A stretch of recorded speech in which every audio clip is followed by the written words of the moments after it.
Masih bersama saya Adini dan kembali kami sampaikan berita Padang hari ini.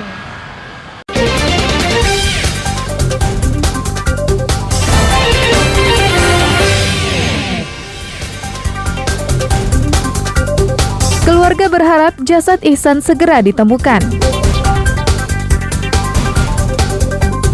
Pantai Goi Soinan, destinasi baru bagi wisatawan lokal di Mentawai.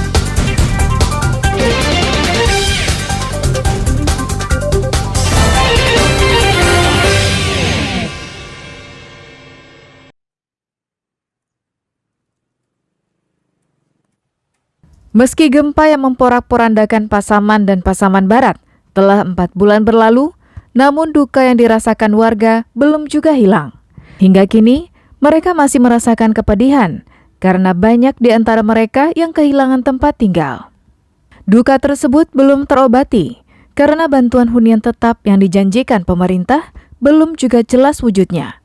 Seperti di Kabupaten Pasaman Barat, Pemda setempat masih melakukan finalisasi pendataan korban gempa, khusus bagi rumah yang rusak berat.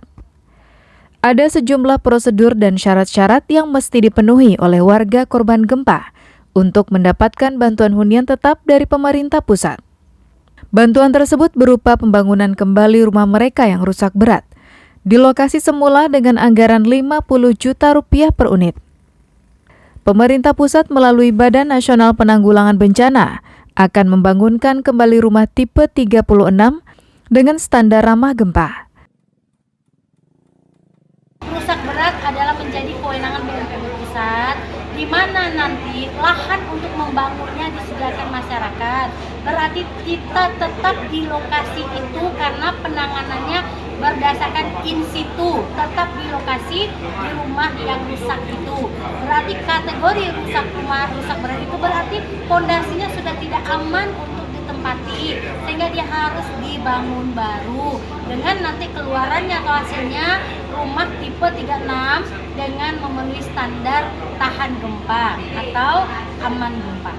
Namun untuk mendapatkan bantuan tersebut, warga harus merubuhkan sisa bangunan rumah mereka. Syarat ini dinilai warga sangat memberatkan, karena sebagian warga sudah ada yang membangun sendiri rumah mereka yang rusak berat dan tak layak huni. Rusak berat harus menandatangani surat pernyataan bersedia meruntuhkan sisa bangunan yang akan mendapat membangun kembali di lokasi semula dengan bantuan 50 juta.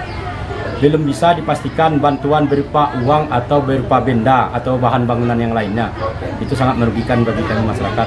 Yang poin ketiga terdapat pada poin 5. Pihak Pemda dan Negari bersedia memindahkan status rusak berat ke rusak sedang atau rusak ringan apabila pemilik rumah tidak bersedia menandatangani surat pernyataan yang seperti disebutkan di atas. Jika dibanding bencana yang terjadi di daerah lain, penanganan korban pasca gempa di Pasaman Barat dan Pasaman termasuk yang paling lambat di Indonesia. Sebagai perbandingan, korban erupsi Semeru telah memperoleh hunian tetap dari pemerintah, padahal peristiwanya hanya berselang 2 bulan sebelum gempa Pasaman. Gempa magnitudo 6,1 terjadi pada tanggal 25 Februari 2022 yang meluluh lantakan Kabupaten Pasaman dan Pasaman Barat. Gempa juga disusul tanah longsor dan banjir bandang.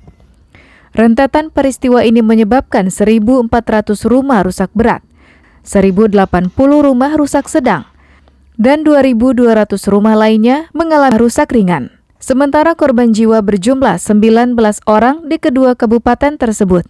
Safaatul Ulum melaporkan dari Pasaman Barat.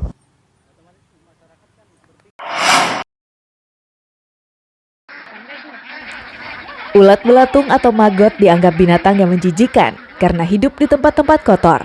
Namun ulat belatung yang satu ini ternyata mempunyai nilai ekonomis karena dapat menangani dampak dari sampah organik serta bisa dijadikan sebagai pakan ternak alternatif.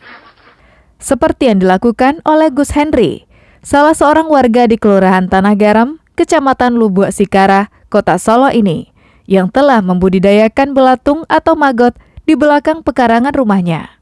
Ketertarikannya untuk beternak maggot disebabkan tingginya biaya pakan ternak, sehingga dirinya pun berinisiatif mencoba cara lain agar kebutuhan pakan ternaknya tetap bisa terpenuhi.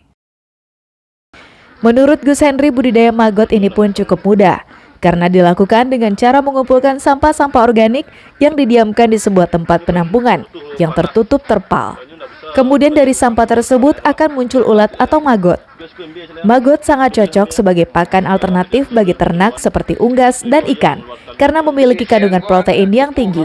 Di samping itu, beternak maggot ini juga dapat menekan beban biaya pakan yang ia keluarkan setiap minggunya sebesar 30%. Berawal dari melihat kendala dari para peternak umumnya, baik di seluruh Indonesia, kita terkendala biaya pakan. Makanya banyak peternak yang gulung tikar karena biaya pakan makin naik. Jadi setelah saya lakukan berbagai macam riset dan penelitian, saya lihat ada bagaimana cara menekan biaya pakan sampai 30%. Sementara itu, usaha pembudidayaan maggot tersebut juga mendapat dukungan dari ketua rukun warga setempat karena dinilai sangat bermanfaat bagi masyarakat. Kegunaan dari maggot ini bisa memangkas biaya pakan sebesar 30%. Jadi keuntungannya bagi peternak banyak sekali gitu. Dari segi sampah kita bisa mengurainya langsung, enggak langsung kita mengantar ke TPA kan gitu. Di samping bisa mengurangi dampak dari sampah organik, maggot ini juga bernilai ekonomi sebagai pakan ternak bagi masyarakat. Gus Henry berharap usaha budidaya maggot yang dilakukannya saat ini akan terus berkembang dan mendapat dukungan dari semua pihak. Karena dengan adanya budidaya tersebut, setidaknya bisa meringankan biaya pakan bagi para peternak, khususnya untuk peternak unggas dan ikan. Dari Solo, Garnadi melaporkan.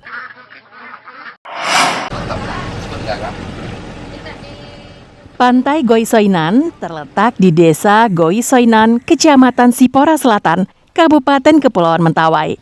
Sejak dibukanya akses jalan ke kawasan ini, pantai yang berpasir putih dan panorama yang indah ini ramai dikunjungi warga, terutama di akhir pekan.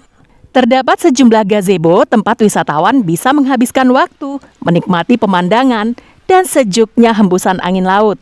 Ditemani berbagai jajanan dan kuliner khas Mentawai, Pantai Goisoinan sangat cocok untuk wisata keluarga. Selain itu, lokasi parkir yang luas juga menyenangkan bagi Anda yang membawa kendaraan. Menuju pantai ini bisa ditempuh dengan kendaraan bermotor selama 1 jam dari Pelabuhan Tua Pejat. Kalau menurut pandang kami sejauh sampai sekarang ya, kalau Pantai Goisoinan ini udah mulai maju lagi gitu, udah mulai berkembang. Dari awalnya kan pembuatan jalan ini juga dari masyarakat. Nah, setelah itu ada pemuda-pemuda dulu membersihkan lingkungan ini, Pak. Bagus. Karena kan ada juga pantai hebat di Paregat kan, ada di Jati, di Maksudnya kan udah bosan juga kan, makanya di sini lagi. Ini ramainya dikunjungi pada hari apa aja nih? Weekend Sabtu sampai Minggu.